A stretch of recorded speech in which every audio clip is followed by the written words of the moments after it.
entonces a las diapositivas y ahora vamos a ver los fármacos utilizados en las llamadas citopenias. Y estos citopenias significa disminución de las células que están ubicadas a nivel del sistema sanguíneo.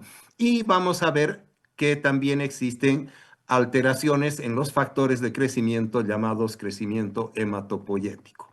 En función de esto, vamos a ir trabajando nuestras diapositivas. Bien.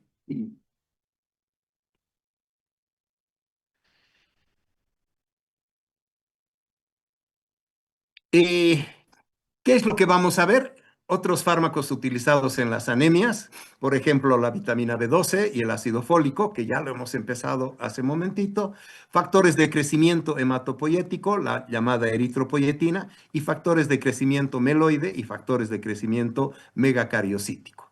Vamos a ir viendo cada uno de estos temas en el contenido para poder hacer nuestra clase el día de hoy. ¿Qué vamos a ver en la vitamina B12? Sus generalidades, farmacodinámica, farmacocinética, farmacología clínica y la farmacoterapia, que es lo que nos corresponde llevar en el llamado tercer bloque que se llama farmacoterapia o farmacología clínica. La vitamina B12, llamada también cobalamina, sirve como cofactor para muchas reacciones bioquímicas esenciales en nuestro organismo.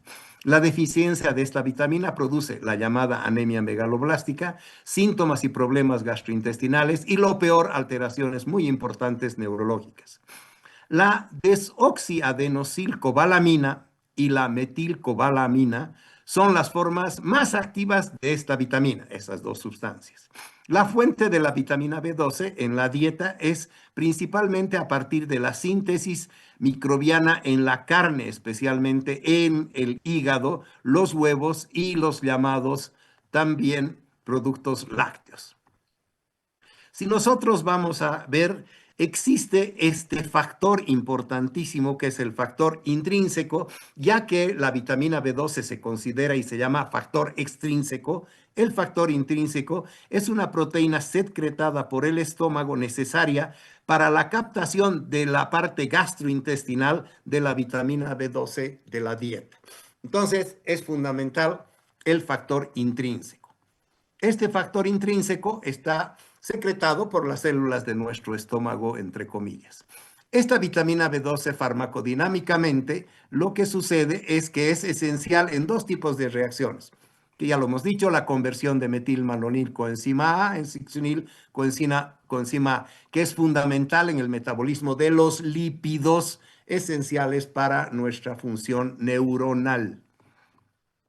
Transfiere a la homocisteína, un grupo metilo que le da origen a la metionina. Esta está ligada al metabolismo del ácido fólico y a unas purinas que son requeridas siempre para la eritropoiesis, que es la síntesis del ácido desoxirribonucleico. El déficit de la metionina está relacionado con problemas neurológicos. En rojo, para que no se olvide, siempre pregunta de examen. Diagnóstico con déficit. ¿Cuál es el diagnóstico del déficit de vitamina B12? Incremento de la homocisteína sérica, que se produce por mayor riesgo de cardiopatías y arterioscleróticas y el incremento del ácido metilmalónico sérico. Entonces, altera otras funciones a nivel de nuestro organismo. En su farmacocinética se absorbe normalmente a través de 1 miligramo a 5 microgramos, perdón, no mili, sino microgramos de la cianocobalamina, que es la vitamina B12, diariamente en la dieta. Un adulto promedio tiene una reserva total de alrededor de 3.000 a 5.000, 3.000 a 5.000 veces la cantidad, o sea, una muy buena reserva de cantidad de cianocobalamina en nuestro organismo. Y el requerimiento diario es de 2 microgramos, simplemente. Imagínense la cantidad que tenemos de reserva. La vitamina B12 para su absorción es necesario que se una al factor intrínseco para luego ser absorbida generalmente a nivel del ilion distal. La vitamina B12 se absorbe en el ilion distal. Una vez absorbida, es transportada por la transcobalamina 1, 2, 3 y esta la lleva a todas las células de nuestro organismo, a diferentes células de casi todo nuestro organismo.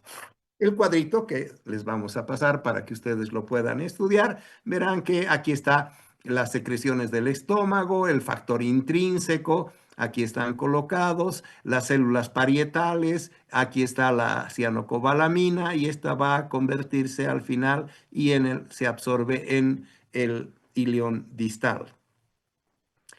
Esto les va a permitir a ustedes, obviamente, es mejorar el proceso de entendimiento de la absorción de la vitamina B12. La deficiencia de la vitamina B12 se debe a la falta de factor intrínseco cuando ya tenemos una mucosa por una gastritis crónica atrófica que ya no produce factor intrínseco y se produce de esta manera la llamada anemia perniciosa, muy conflictiva porque puede también ser algo precanceroso. Y el mal funcionamiento del ilion distal por una gastrectomía parcial o total, enfermedades inflamatorias intestinales o resección del intestino delgado por ejemplo, un problema a nivel de la obstrucción de la arteria mesentérica y tienen que sacar un pedazo de intestino delgado, hace que se produzca la deficiencia de la absorción de la vitamina B12. En la farmacología clínica, la manifestación más característica es la deficiencia en la anemia megaloblástica llamada macrocítica. Quiere decir, aquí está un macrocito, es este azul que lo ven ustedes en este extendido sanguíneo. Se presenta también con leucopenia y trombocitopenia, quiere decir que la parte de los trombos también están las plaquetas disminuidas, aparte de los leucocitos, aparte de los eritrocitos. La médula ósea hipercelular también se la ve con acumulación de células llamadas megaloblásticas. La deficiencia de vitamina B12 puede producirse con un síndrome neurológico característico que empieza con paresias en los nervios periféricos, evoluciona con debilidad, espasticidad, ataxia y otras disfunciones del sistema nervioso central. Una vez hecho el diagnóstico de anemia megaloblástica, debe determinarse si la causa es o no es la deficiencia de vitamina B12 o también puede ser la deficiencia de ácido fólico. Cualquiera de ellas produce el mismo síndrome.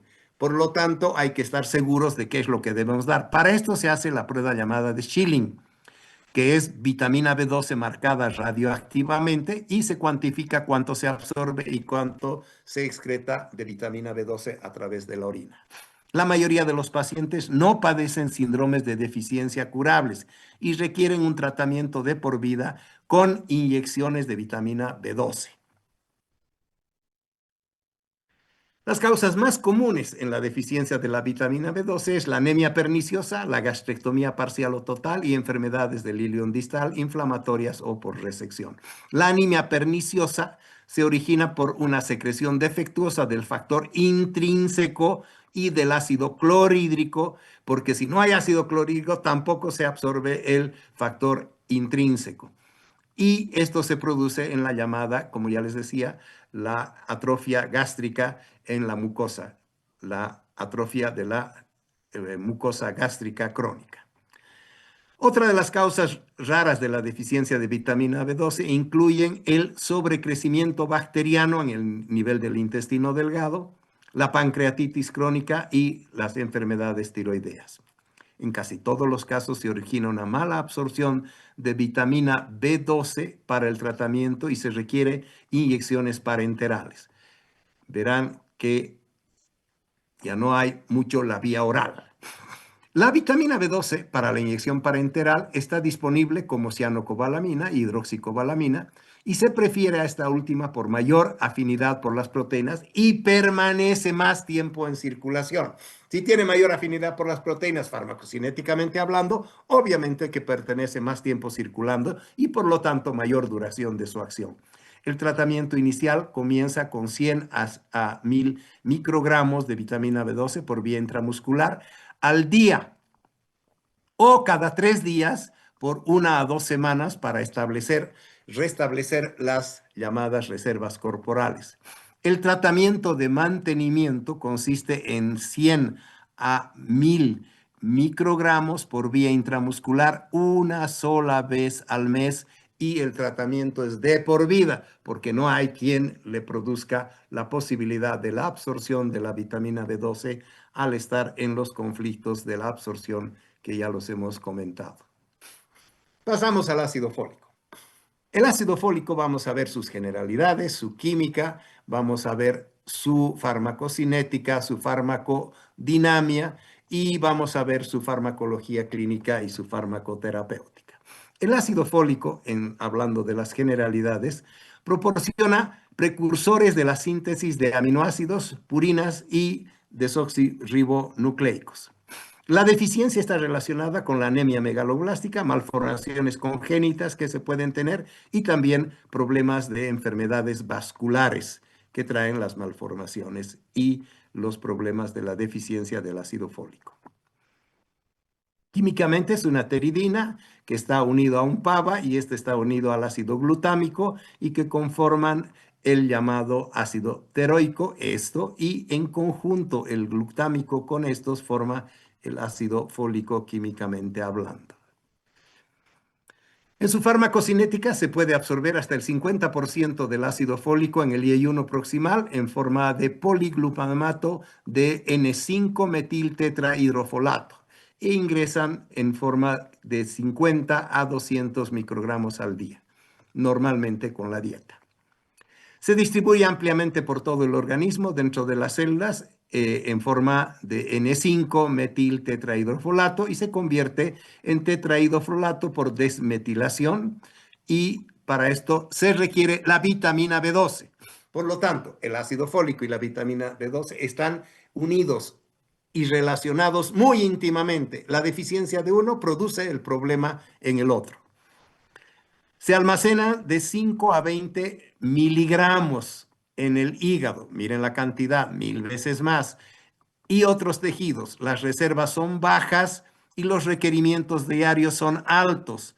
Por ejemplo, en levaduras, hígado, riñón y vegetales verdes, vamos a tener nosotros los folatos, el ácido fólico. Se excreta en la orina y en las heces y se distribuye también haciendo acciones catabólicas, quiere decir de destrucción, que es el término. Farmacodinámicamente, los cofactores tetrahidrofolato participan en reacciones de transferencia de un carbono hacia las moléculas. Una de las reacciones produce la DTMP, el monofosfato de desoxinotimidina, y que es necesario para la formación de DNA. En el ciclo de la síntesis del DTMP, las enzimas son blancos de los fármacos anticancerígenos como del metotrexato, lo inhiben y por lo tanto destruyen, no se puede producir el ácido fólico. Y en este caso, en el metotrexato, inhibe la dihidrofolato reductasa, mientras el 5-fluoracilo, otro anticancerígeno, inhibe el timidilato sintetasa. El papel más importante en la generación es generar la metionina, que la habíamos visto, y las llamadas purinas esenciales. En su farmacología clínica, la anemia megaloblástica no provoca síndromes neurológicos. Se valora a través del folato sérico o en los eritrocitos. En mujeres embarazadas se tiene que hacer la prevención de defectos en el tubo neuronal. Se producen alteraciones teratogénicas en el tubo neuronal. Otros pacientes alcohólicos con daño hepático produce síndrome de mala absorción y en los pacientes en los cuales se requiere diálisis renal también necesitamos hacer administraciones suplementarias. En su farmacología clínica, la deficiencia se origina a menudo por la ingestión inadecuada de folatos, por ejemplo, los alcohólicos y los ancianos. Los pacientes que tienen daño hepático por disminución de sus reservas, las pacientes embarazadas o que tienen anemia hemolítica por aumento de requerimientos, los pacientes con síndrome de mala absorción, los que requieren diálisis y los pacientes que reciben metotrexato, trimethoprim y también la piremetamida y obviamente los que requieren también otro tipo de anticancerígenos. El tratamiento, una dosis diaria de ácido fólico de 1 miligramo vía oral hasta revertir la anemia megaloblástica y restituir siempre las reservas séricas y corporales. Se debe continuar con el tratamiento hasta corregir la causa de la deficiencia. Y muchas veces es indefinido porque se tiene un problema de mala absorción o una dieta lamentablemente pobre o inadecuada. Bien, hemos visto todo lo que es la parte sanguínea, de la parte del hierro, de la parte de la vitamina B12 y ahora el ácido fólico. Ahora vamos a ver qué pasa con los factores de crecimiento. Cuando hablamos de factores de crecimiento, entonces lo que nosotros vamos a chequear es la eritropoyetina, su química, farmacocinética, farmacodinámica, clínica, farmacología clínica y toxicidad. Luego vamos a pasar a los factores de crecimiento meloide, el CSF y el GMCFS. Vamos a ver los fármacos como por ejemplo el PEG filgastrin y vamos a ver el enogastrin. Vamos a ver su farmacodinamia, su farmacocinética, su farmacología clínica y su toxicidad.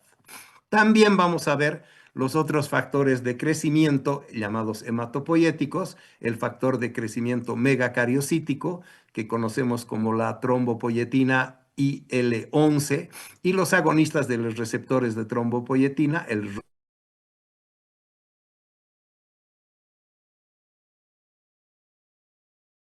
su farmacología clínica y su toxicidad.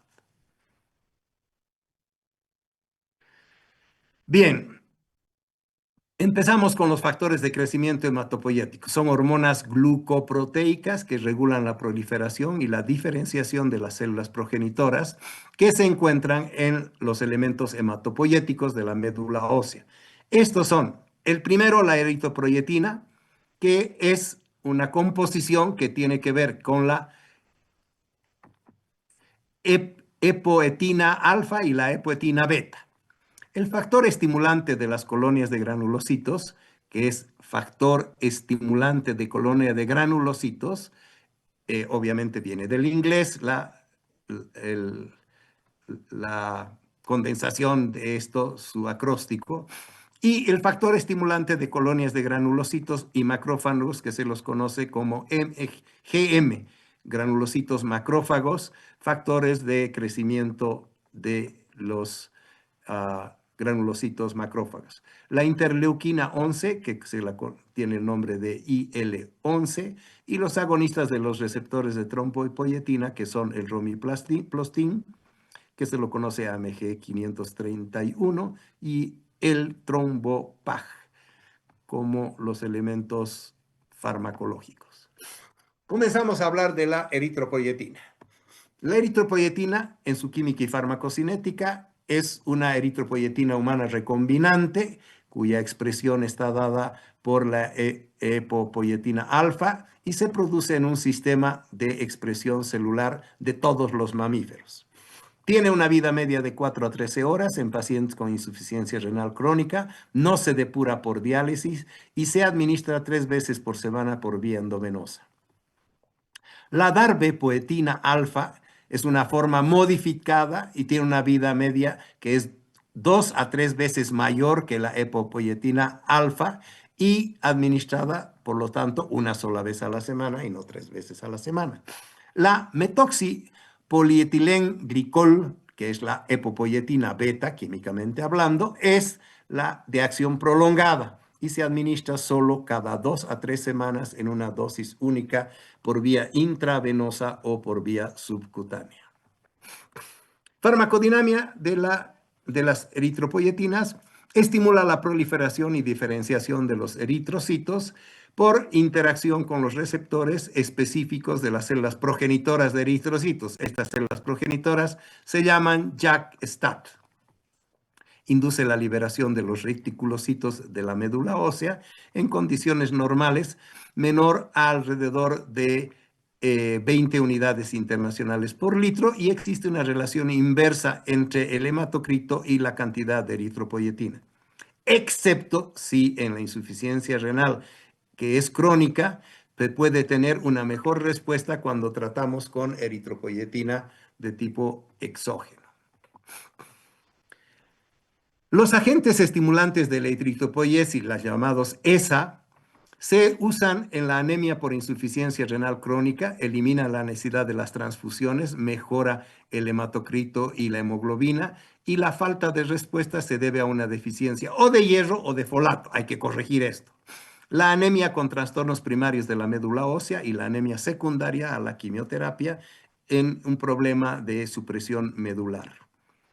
El dumping sanguíneo, que lo pueden usar los deportistas para mejorar su rendimiento, también ellos utilizan una droga, en este caso la eritropoyetina, para mejorar su rendimiento. Quiere decir, mejora el número de glóbulos rojos, pero está prohibido. Por eso es que se vienen a la altura, a La Paz, el Alto, Oruro y esos lugares a los centros de entrenamiento, porque eso es automáticamente, si vives en La Paz, aumentas la cantidad de eritrocitos. Si la eritropoiesis es demasiado importante, tenemos que hacer la flebotomía y también realizar alguna operación de tipo sanguíneo, quitar sangre para evitar la concentración. En pacientes con VIH que son tratados con sidobudina, como pueden haber visto, recuerden el tema de antivirales, estos pacientes también tienen conflictos con el problema de la eritropoyetina. Su toxicidad tiene un incremento rápido en el hematocrito y la hemoglobina, puede producir hipertensión y complicaciones trombóticas. Si la hemoglobina es de más de 12 gramos por 100 mililitros, entonces tenemos problemas. Se incrementa el riesgo de los eventos cardiovasculares graves cuando utilizamos eritropoyetina y el incremento de la mortalidad por trombosis venosa en pacientes con cáncer. Las dosis del ESA se ajustan para mantener más o menos a alrededor de 11 gramos por 100 mililitros. No hay que subirse porque ahí se tienen todos los problemas. Los pacientes con eritropoyetina exógena menores a 100 unidades por litro responden siempre mejor al tratamiento y no tienen problemas de las complicaciones. Pasamos al tema de crecimiento mieloide, la química y la farmacocinética.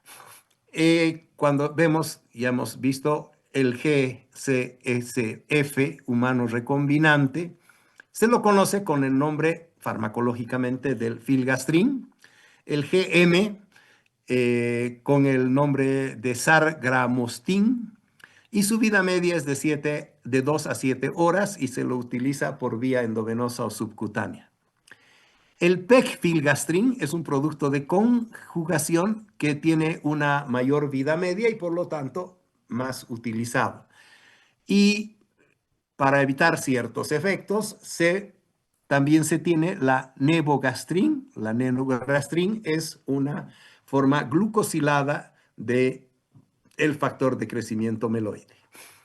Su farmacodinamia estimula la proliferación y diferenciación de varias células progenitoras mieloides, interactúa con los receptores específicos, los JAK-STAT. En el caso de las GCSF, actúan en el linaje de los neutrófilos, promueven la acción fagocítica y prolongan su supervivencia. Movilizan las células madres hematopoyéticas, aumentando la concentración en la sangre periférica en los trasplantes autólogos. El GMCSF tiene una acción más amplia, multipotencial, y por lo tanto estimula la proliferación y la diferenciación de las células madre granulocíticas, células madre eritroides y los megacariocitos, o sea, para los glóbulos rojos, para los glóbulos blancos y las plaquetas. Actúa junto con la interleuquinase en la proliferación en general de las llamadas células T. La neutropenia inducida por quimioterapia en el cáncer. La neutropenia es un efecto que se tiene para incrementar el riesgo de las infecciones. Es un efecto adverso que incrementa en el riesgo de las infecciones. La transfusión con granulocitos tiene poco éxito. En el factor de crecimiento, G disminuye la duración de la neutropenia y eleva la cuenta de neutrófilos, y los requerimientos del ATB para el amplio espectro bajan, o sea, antimicrobianos. Se administra 24 a 72 horas post quimioterapia y se continúa hasta que la cuenta sea mayor a 10.000 células. El el Gastrim previene también la neutropenia febril inducida por la quimioterapia y se administra con menor frecuencia y se aplica en dosis única. Ambos, el de crecimiento meloide y el simplemente de crecimiento, se utilizan en el tratamiento de la leucemia mieloide aguda, la LMA, y linfoblástica. Farmacología clínica, sus aplicaciones, aparte obviamente de la parte anémicas, ambos pueden ser eficaces para tratar la llamada neutropenia congénita, la neutropenia cíclica, la mielodisplasia y la anemia aplástica. Sus trasplantes autólogos en las células madres, que hoy es lo que está de moda, se colectan antes de la quimioterapia, reducen el tiempo de aceptación del injerto y la recuperación de la neutropenia en sujetos que tienen linfomas o tumores sólidos. Se pueden realizar trasplantes halogéneos de médula ósea, trasplantes que movilizan el CMSP y en la dosis de 5 a 10 microgramos kilogramo peso al día por vía subcutánea durante 4 días y al quinto día se debe realizar la llamada leucoféresis. Otro movilizador de células madre hematopoyéticas es un fármaco llamado Plerixafor.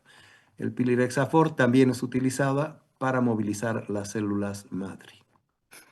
En su toxicidad, los factores de crecimiento G y GM pueden causar dolor óseo reversible en el caso del G y puede producir varios efectos adversos en el caso del GM, fiebre, mialgias, malestar general, síndrome de fuga capilar, edema periférico, derrame pleural, artralgias, alergias y la ruptura esplénica, quiere decir el vaso está roto. Es raro, pero sí se puede producir y es muy grave. El factor de crecimiento, pasamos a los factores de crecimiento megacariocíticos. La trombopoyetina, TPO, y la interleuquina 11 son reguladores endógenos de la producción de las plaquetas. El OPREL-Vequin es una forma recombinante de la interleuquina 11, aprobada para el uso clínico y se administra por vía subcutánea.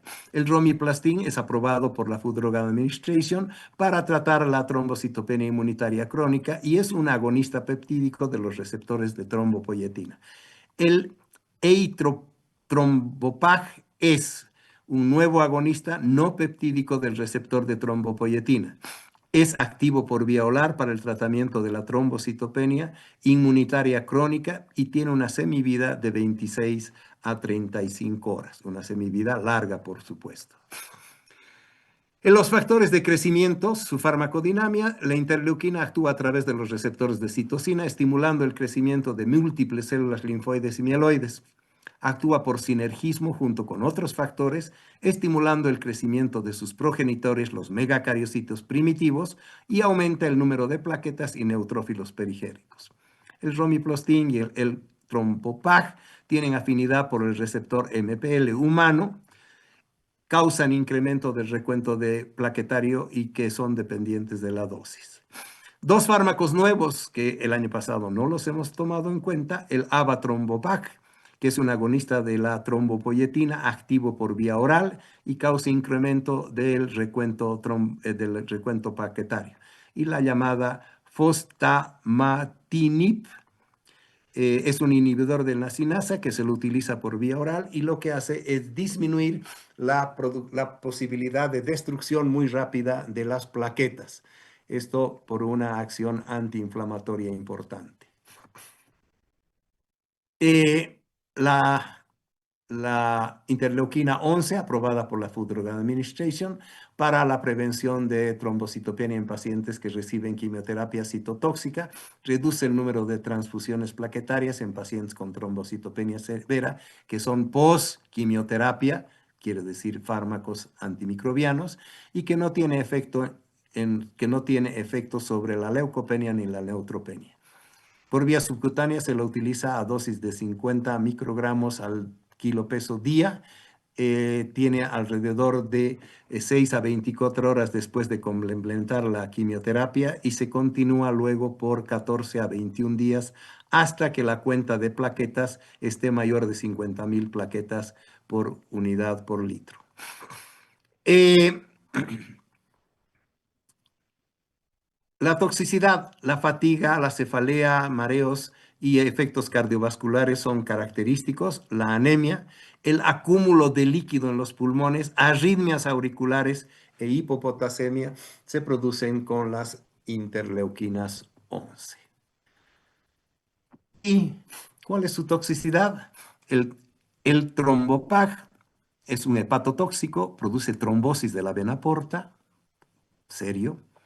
Y el romiplostin, que incrementa el recuento de formas que son blásticas y que producen un riesgo en la progresión de la leucemia mieloide aguda. Y como verán, hemos terminado con el capítulo de anemias y de los factores de crecimiento. No sé si tienen alguna pregunta.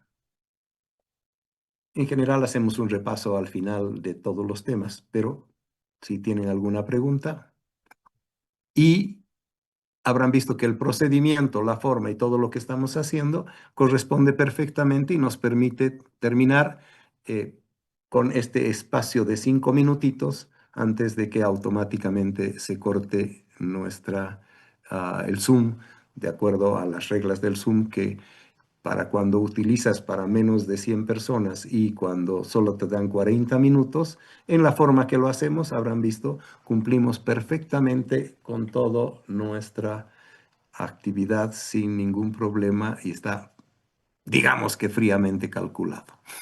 ¿Alguna pregunta?